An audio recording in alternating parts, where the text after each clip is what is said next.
Hi, so you know me, I'm Beth, but if you don't know me, my name's Elizabeth Fly, and um, I'm an addict. And I wanted to make a video about what I learned in rehab to try and maybe inspire some people who have thought about seeking treatment but are scared or don't know what to expect to go seek professional help. Um, I am someone who, like, when I do something like this, I take it really seriously. I try to learn as much as I can. Like, I've only been to one rehab, but I've been to inpatient treatment many times for both, like, mental health and substance abuse. Usually it was, like, dual diagnosis type stuff.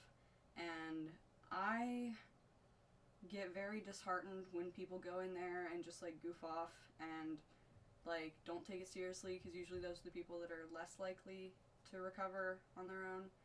So I wanted to share some things that I learned to shed some light on, like, how useful treatment can actually be for you.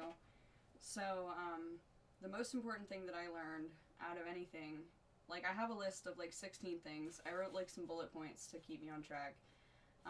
But the most important thing at the top of the list is I figured out who I am. Because, you're away from your loved ones and others for a month at least, sometimes more. And, you don't have access to your phone or the internet or anything like that to have any distractions. So you're kind of stuck just with you and your thoughts. And I really had a lot of time to do some self discovery. I figured out, you know, without outside influence, how I see myself and what I want out of life. And I'm not going to spend too much time on that bullet just because this is already going to be a very long video. I don't want to go into like my whole entire self-discovery journey, because that could be a video in and of itself of just who I am, and I'm very complex, so like I don't want to ramble about like my personality, because most people who are watching this are probably strangers that don't care about me personally. But the most important like way that I can summarize all of it is that I learned that despite the boxes that I put myself into, I'm a very talented and driven and giving person that, I want to spread goodwill in the world by doing things like this. And I have a lot of potential that was being wasted when I was in active addiction. So, I really found like what my strengths were and what I wanted to focus my life on. Then the next most important thing that I learned was how to forgive myself and love myself. And I have another bullet point later on forgiveness and resentment, so I'm going to get to that later, but I'll like put a pin in that. But back to what I was saying, I learned how to forgive myself and love myself despite my addiction, because usually there's a lot of shame and things of that nature attached to addiction, where you feel like you don't even want people to look at you. Like, at least for me, it felt like I could literally feel people's eyes. Like, I could physically feel their glare at me, and like it hurt for people to look at me. I didn't want anyone to look at me. I was really ashamed. And so learning how to overcome that and love yourself, which sounds like a big task, because it is. Learning to love yourself is a big task, but when you figure out who you are, it's a lot easier to love who you are. And the thing that I figured out was that when you imagine like your best version of yourself, like your ideal self, like that's who you really are. There's a lot of like layers of like negative things and maladaptive coping skills and stuff that you pick up either in addiction or during like trauma, and stuff like that, survival tactics that make you act negative. And I've been toxic, like, there's toxic traits that you can develop whenever you're going through all this shit, but you can like begin to strip all that away and see who you really are underneath all that stuff. It's a lot easier to love yourself. Then after I learned how to love myself, I began to have more faith in myself and strength to develop my convictions. So my next point is that you need to make convictions. Like, you need to make a list of things that you will do, consistently and will not do consistently. Like, some of mine are like, I will wash my hands every time I go to the bathroom. That sounds really juvenile, but it's actually really serious, because it's like, you know, when you're in active addiction, maybe you're not, like, you know, taking good care of your hygiene and things like that. Like, it's just simple things like that that build your character. Like, one of my other ones is like, I will leave a space cleaner than I found it. That's a Girl Scout thing, because I was a Girl Scout for 13 years. Or like, I will pray every time I shower. Things like that. You build a list of convictions, like actually physically write them down, and you will develop your character, because without character you have nothing. That's what my dad always says, and you need to stick to your convictions, because it's one thing to believe things like, yeah, I believe people should wash their hands when they use the bathroom, but it's another thing to like stick to your convictions and actually develop your character, because your character is who you are, and that's what you're loving, you know. So when you make your convictions and stick to them, you'll begin to love yourself and see that you actually are the person that you believe you could be. Then when I started making convictions, a lot of them were faith-based, because I was, you know, getting in touch with my higher power. And that leads me into my next bullet point, that in rehab I definitely found God in a different way than I ever had before. I've always been very, like, hesitant to join organized religions, and you don't necessarily have to, in recovery, have an organized religion. Like, it's a spiritual journey for sure, but it can be, you know, they say it can be like a doorknob, or the Christian God, or like the wind or something, but you just have to find faith in something to give you strength that you can turn your will over to, so that, you know, you're not the master of your own fate anymore, because we're all doing a horrible job at being a master of our own fate. So I definitely found God. For me, as you can see, I definitely identify more with the Christian God, but I don't have any, like, preaching to do in this section. I don't, like, want to say that you have to be Christian. I think that any higher power will do. I think that you just need to find something that you connect with and get strength from, that has some sort of, you know, direction for you in life, where you're not as lost as you were in active addiction. Personally, I started going to the church service that they had at my rehab, and it was Christian. It was actually Pentecostal, which is not my favorite. I'm Catholic, but it was definitely interesting, and I had a really interesting experience my first time that I went. The preacher prayed over me, because he, like, came to me and was like, I want to pray for you specifically. And it was really crazy. It was, like, a really surreal experience, but he just, like, came up to me and was like, I want to pray for you. I feel like there's, like, an unseen force, like, pulling on you, like, you're, like, I remember these Pentecostal, but he's like, there's, like, a, like, no shade to them either, but it's just a very niche part of Christianity, but, he's like, there's, like, a demonic force, like, that has a hold on you, and he's like, I want it to let go, and all this stuff. And he prayed. Half of it was, like, in Hebrew, but he prayed over me, and he then said, do you feel anything in your hands? And I was like, I, like, looked at my hands, and I felt like they were almost, like, tingling, because they do that when I pray. My hands always, like, feel, like, cold and, like, tingling. And he's like, do you? And I was like, how did you know? Like, that's so weird. And he's like, because I can sense it in you. You have a gift. Like, you're meant to, like, basically he was saying that, like, I'm meant to, he went on, like, a whole rant, but I'll try to summarize it as, he said that I have a gift to go and spread goodwill in Jesus' name, and, like, all this stuff. And, like, that's basically what I've already been trying to do by making videos like this. So, he basically just told me to go forth and, like, spread the gospel. And I'm not gonna spread Jesus' gospel to you right now, because it's kind of irrelevant, but just definitely find your higher power and connect with it on a spiritual level. It's really important in recovery, even if it's just in the universe itself or life itself. Find your thing. But since mine's Christianity, I'll go into my next bullet point, which is the meaning of the Serenity Prayer, because if you are in recovery, you've probably, at least, even if you haven't been to a meeting, you've at least come across the Serenity Prayer, and it's the prayer that goes, God, grant me the serenity to accept the things I cannot change, the courage to change the things I can, and the wisdom to know the difference.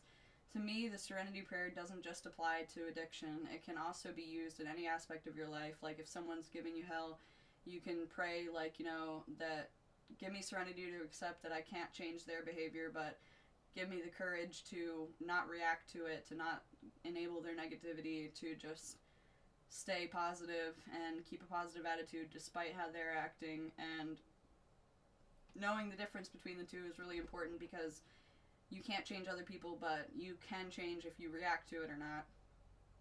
And so I apply the serenity prayer across all aspects of my life. When I really connected with it, I felt its power. Like, I pray the serenity prayer in the shower every time I shower, and when I smoke cigarettes, I like sit and just say it to myself in my head silently. You don't have to like actually physically pray out loud, but I just say it to myself. And the meaning of the cross for me, the reason I wear a cross personally is because, like, this is something I learned in the service at the rehab, that the meaning of the cross, to me, is that Jesus, bore our sins and died for us to have eternal life, meaning that, like, when he died and came back, it's supposed to be symbolic of, like, how we lost ourselves and we died, but we were born again, and, we have this new life. Like, that's what the cross means to me. It's like, and when he says, like, pick up your crosses and, like, bear your cross and, like, come with me, like, to me, it's basically, like, not that we're all Jesus, but we are, because the Holy Spirit's in everyone, So, like, for me, that's what it means, and that's why I identify with Christianity and I wear a cross. But that basically wraps up the whole spirituality section. I wanted to move on to the next bullet point, which is, when you're going to meetings like that, another important thing is to build a network of other people who are either trying to get sober or are maintaining their sobriety, like, not people who are indifferent and might be using and triggering to you. So, like, you have to build a sober network. Other people who are, like, working on the same steps that you are. People in recovery. You want to build a network of people in recovery to have around, because they understand, the desire to stop drinking and the desire to stop using. And those are the kind of people that you want around, because you can go to them when you're feeling weak and they can talk you out of it. You want to have those, like, a good selection of those, because, if you only have, like, one person, they might not answer, your sponsor might not answer, which is another important thing of getting a sponsor in the first place. That should be part of your network, your regular therapist, and things like that. But when all those people are not answering, it's good to not put all your eggs in one basket, and to have a good, not necessarily friend group. They don't have to all know each other or even be from the same NA or an AA meeting, but, like, just build a sober network. The next bullet point I made is kind of a two-part bullet point, but one of the spiritual foundations of these programs is anonymity, and that has been often misunderstood. That's something I learned in rehab, is, like, even though the AA name shouldn't be drawn into public controversy, like, you shouldn't be, like, speaking as AA, that's all it's saying. It's saying that you shouldn't be a spokesperson for AA or NA, and I'm not claiming to be. I'm just telling you, as a person speaking about my story and things that I learned, that's okay. That's, like, people misunderstand that. They think they shouldn't speak about recovery because of anonymity, and, like, anonymity is not saying that you can't go and tell your story of recovery. It's just saying that, you can't speak as those groups, and you also can't tell other people's stories. Like, you can't be like, yeah, I was at this meeting earlier and Sharon, like, told me that she just got off heroin. Like, you can't go and tell people that. You have to respect other people's privacy, but you can tell your story, because something I learned there is silence equals death. Like, if nobody's talking about it, people are going to keep dying, because people aren't going to get the help they need, and people aren't going to, like, be reached. Like, you have to talk about it to get someone to hear it who needs to hear it. So that's why I am always a big spokesperson for this kind of stuff. I want to spread light on issues that have a lot of stigma attached to them, because I want to break the stigma, you know, I want to destigmatize it.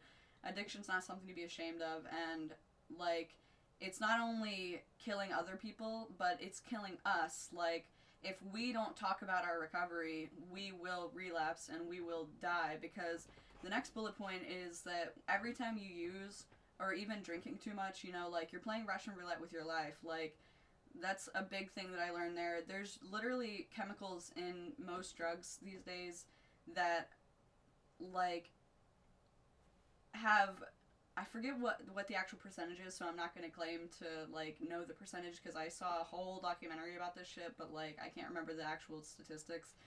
But, like, it's more dangerous than fentanyl, and it can't be Narcaned. Like, if you Narcan someone who is overdosing on it, they will still die. It is very lethal, and you can overdose very quickly with very small amounts of it. If you've ever learned anything about fentanyl, it's like, you need, like, half of that amount to overdose. And fentanyl, you barely need any, and people are doing fentanyl itself. So, like, if you can understand that, you're really gambling, like, with your life anytime you're using. It seems like, you know, everyone wants to say it can't happen to me, but it can and it will, and it is killing us. Like, people are dying every day, and if we don't talk about it, people are going to continue to die, and we will die, because if you're not speaking about the stuff you're going through and it builds up inside of you, you're going to go back to it. It's not a silent battle. Like, you won't win. That, like they say with gambling, like, the house always wins. And that's why it's important to talk to your network, to reach out when you're feeling weak, because you need other people around to pull you out of it. And even if you don't go to AA or NA, which I highly recommend that you do, but even if you don't go to a group like that, just having sober support system of, you know, in private, of your own friends and stuff who will help you through this stuff. Don't try to suffer in silence, because you will lose. And I don't want to see any more people, you know, being lost to this disease. But I also know that it's a fact of life that, you know, it runs rampant in our society. It's going to continue to happen. But I just want to affect, like, my small corner of the world in a positive way if I can. So it's like, you hear it all the time that it's killing you, but it really is. It's getting worse. Like, it's not, drugs aren't what they used to be. Like, a lot of old heads say that to me, you know, that it's not, like, what it used to be. You might have been, like, risking overdosing on heroin, but if you were smart, you know, people, they could manage to an extent their shit. It's not like that anymore. It's so scary. You don't know what's in what you're using. Even if you're testing it, you know, like, half the test, I've seen these tests done, and half of these tests are not totally accurate unless it's sent to a lab, you know? Like, I doubt that the little test strips you're using at home are as accurate as, you know, sending it off. And nobody's going to be sending off their drugs because they don't want to be caught doing drugs. Like, nobody's going to be doing that. So you just have to assume that all of it is very dangerous. And I'm not trying to be, like, preaching to you in a derogatory way, because I did it. Like, I am an addict. I have done it, and I didn't care about the risks. But, like, if you're seeing this while you're sober, I'm just giving it as a reminder of what you're actually risking, so that whenever you think about, you know, you're feeling weak and you're thinking about relapsing, you might not come back from it. Like, you might think you have one more run in you, but you might not come back from it. You might not make it to rehab again. And it's just not worth the risk. Like, the cons much outweigh the pros. And even if you love it, and even if you think it's fun, and you don't resent it the way that I do, like, you still shouldn't make the risk. The next most important thing I learned is figuring out why you used. For me, I learned that I was using because I basically had a void in me that was filled, like, by substances because of childhood trauma, that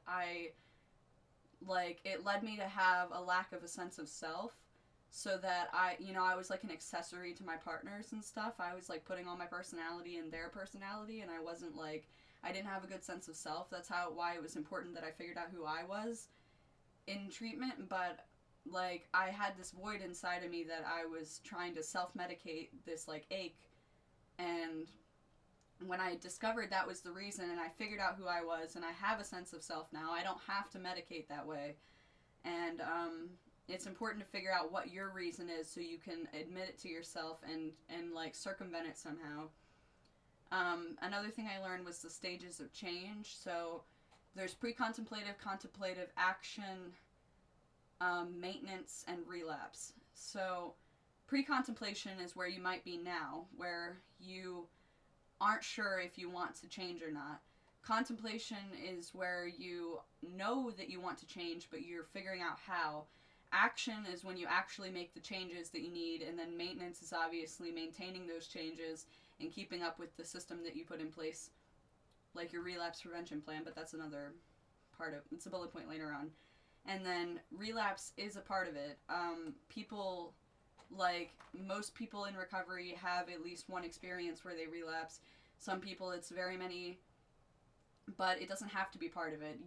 If you're getting sober for the first time, you can just stay sober. Relapse being a part of the stages of change is not an excuse to use. You don't have to say, like, oh, it's all a part of it, and then use again. You can also, if you can get all this figured out before that happens, that's ideal so that you can maintain your sobriety and just stay in the maintenance stage for the rest of your life, because unfortunately recovery is a lifelong battle. You will never, like, meet a milestone where you're, like, finally recovered. Like, that's something that we all want, but there's no cure. Sadly, there isn't a cure. So that's why people always say they're in recovery, even if they have like 10 years sober. I've known people who were 10 years sober that relapsed. There's not like an end to it. It's a lifelong battle, but you can stay in the maintenance stage and you don't have to relapse. But if you do, it's not like, it doesn't even have to become a relapse. It can be a lapse. Like you can just, where you're going down the road and you hit the rumble strip and then you get back over and you're fine. You don't go off the road. You don't have to crash and destroy everything. And I know that sometimes it all happens so fast and, you get caught up in something, but you can just, it's like the BoJack Horseman quote, like, what if I relapse? Then you'll get sober again. You just have to get back up on your feet and keep going. And another thing that I learned is that usually you can catch it far before the actual physical relapse happens. There's usually an emotional relapse, a mental relapse, and then the physical relapse, which is where you actually ingest the substance or alcohol, So emotional relapse is when you start to feel those negative feelings. It's not even necessarily cravings. That comes in the mental, but like your emotional, like you get triggered, like something triggers you and you're feeling this negative, like, emotion, whatever it is, anxiety, anger, sadness. And then there goes into the mental relapse where you start getting the urges to use because that's how you used to cope with those negative emotions. Then there comes the physical relapse where you give in to the urges. But if you can catch yourself when you're in the mental stage, or even preferably when you're in the emotional stage, and say, okay, I'm feeling these negative feelings, I'm feeling triggered, I might have urges to use. You don't have to give in to your mental urges. If you can catch yourself there and call someone in your network, go to a meeting, because there's meetings every day, everywhere, you can prevent the actual physical relapse from happening. Then the next thing that I wanted to talk about was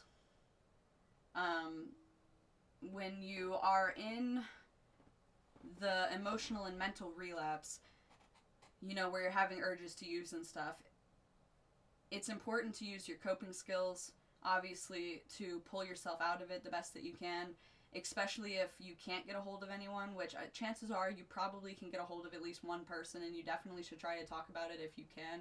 But if you're stuck alone with your thoughts, say like it's late at night, nobody's answering, you still have to be okay with being alone with yourself. And if sometimes all you have is yourself, you have to be able to make that a reliable person. So you have to build a toolbox of your coping skills that actually work for you. And something that I used to think that a lot of stuff like meditating and breathing exercises and stuff was stupid, because that was when I was in active addiction and I couldn't actually like meditate and shit. Like nobody on meth is meditating. That like was like unforeseeable for me. I couldn't understand how to make the coping skills work, but that's because I wasn't sober. Once I got sober, I was able to actually sit and think clearly and do things like meditating. For me, meditating works really well. If you need to, you can use a guided meditation, like on YouTube or something, that like walks you through a scene or something. That worked really well for me at first until I got the hang of narrating to myself. But like, when I get urges to use, like I still do, but whenever I get urges to use, I personally like to imagine that I'm sitting on a rock on a cliff, like at the end of a long hike on a mountain, and I see like the valley and like the other mountains maybe and like a waterfall. And the important thing is I walk myself through every sensory experience part of it. Like I imagine like the rocks under my feet and like the cold of the stone under me and like the sound of the waterfall and like the air on my face, and I just sit there and if I just do that for like 10 to 15 minutes, usually the urge to use goes away because it usually only lasts like 10 to 15 minutes, and if you can just hold out for that long and don't enable it, that's if you don't enable it. If you sit there and brew on it, then you're gonna get further into it and you're gonna draw it out longer. But like if you just think about something else for like 10 to 15 minutes, usually the urge will pass, and then you won't like be sitting there feeling like you're craving a drug. Like, and so that helps me through it when I'm getting really bad cravings. But you just have to find what works for you. The other important thing is to identify your triggers, because if you know what triggers you and you know what to avoid, it's easier to avoid certain things than others, but like you know what to avoid for the most part, you'll be less likely to get cravings. But if you know like certain things that trigger you, you might not be able to avoid it, like maybe driving past a certain place, like you might have to do it every day on your way to work or something, and that's triggering. But you can find like ways to prevent it from becoming a problem. Like you can make sure that you're listening to a certain like music and stuff when you go past that place or something. Like you can start to build coping skills around your triggers that will help you to get like less likely to get to the mental relapse where you're having the like actual cravings. The other thing that I learned was post-acute withdrawal syndrome is real, and it is very like, it can be deadly because it basically is after you get out of the physical withdrawals.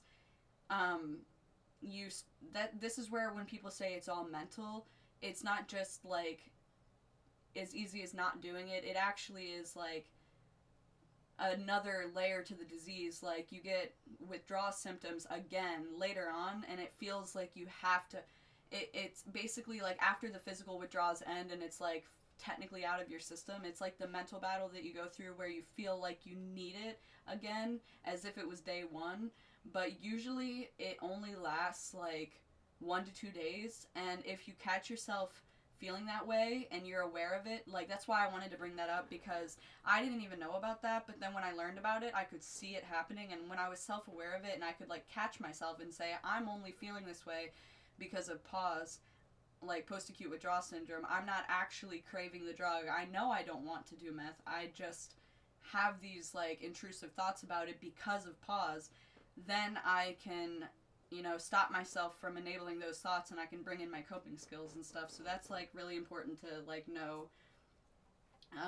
The next most important thing is to make a relapse prevention plan. You should make a plan of like write down all of this stuff, like make an actual physical copy of a plan, like your triggers, what you will do to cope if you get triggered. Like you can do this like in your journal or whatever, but like make a plan of like what are your triggers, what are you going to do when you get triggered, and then also like what are you going to do to not only like, this leads into the next bullet point, sorry I'm trying to read and talk at the same time, this leads into the next bullet point, but not only what are you going to do to avoid your triggers, but what are you going to do to actively build your life back, because usually in active addiction we lose a lot, we destroy our lives. You need to not only like avoid using drugs and doing like maladaptive coping skills, but you need to also build healthy habits, things that will actively prolong your growth and, you know, like, build momentum in your life again, not just like staying away from a bad thing. Like, it's not enough to quit the bad thing, because if you just stay stagnant, you're going to fall back into bad habits easier. It's much more likely that you'll succeed and get the things you want if you start building healthy habits in addition to cutting out the bad habits. So, like, part of your relapse prevention plan is making, like, commitments to healthy things that you're going to do. Like, for me, it's going to church, going to the gym, like, things like that. It doesn't have to look like that for you, but, like, you need to build habits like your diet and, like, seeing friends again. Like, you probably isolated a lot during your addiction. You need to make plans to, like, when you're going to spend time with family and friends and, like, things like that. So that's part of your relapse prevention plan. But even if you don't write it all out in a physical plan, just having a general idea of things that you need to do differently, because how you were living before wasn't working. And if you just take the drug away and still keep living the same way, the drug's going to come back. So you need to, like, actually actively change your life into a different life and live a different way. Then this bullet point is forgiveness and resentment. So I touched on that earlier.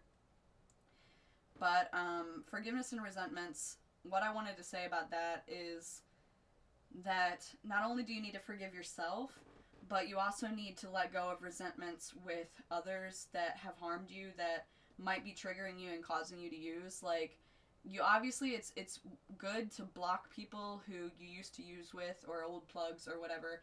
But I'm talking about, like, maybe, like, issues with your parents, or, like, drama that you've been involved in and stuff like that. Like, if you're holding on to resentments with these other people, that's giving people, like, you know, letting them live rent-free in their head when they wouldn't even, like, give their couch to you. Like, if it's people that are being bad to you and genuinely, like, causing a distress to your life, like, it's okay to cut them out, but you need to forgive them for the issues that they've caused you, in the same way that you expect other people to forgive you for the issues you've caused with your addiction.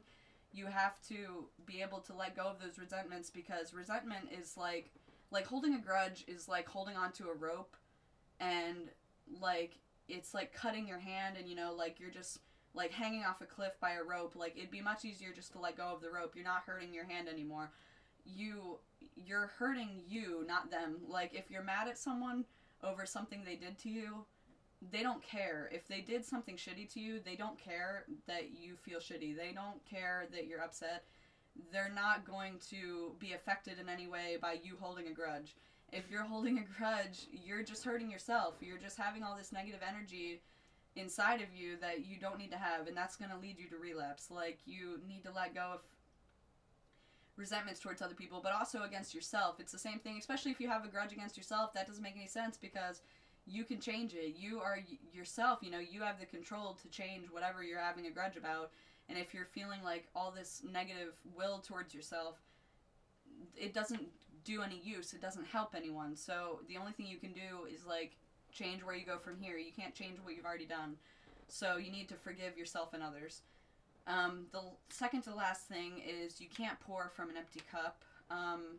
That's a big thing that I learned is since I'm so giving, I feel like I'm always trying to solve everybody else's problems, and you have to take time to yourself and time to be alone, like, in the quiet, and just sit with yourself for a little bit often, because you need to, like, a quote that someone said to me when I was in treatment was, if you don't take a little bit of time to yourself every day, you won't be yourself. You won't have, you know, your sense of self if you don't sit with yourself a little bit every day. So you'll just be like a leech on other people's energies. So you need to focus on building back up your mind, body, and soul to what you want it to be before you can go and, like, help other people.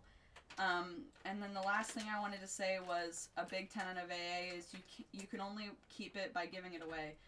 You know, the messages that I'm giving out are to the people who still suffer.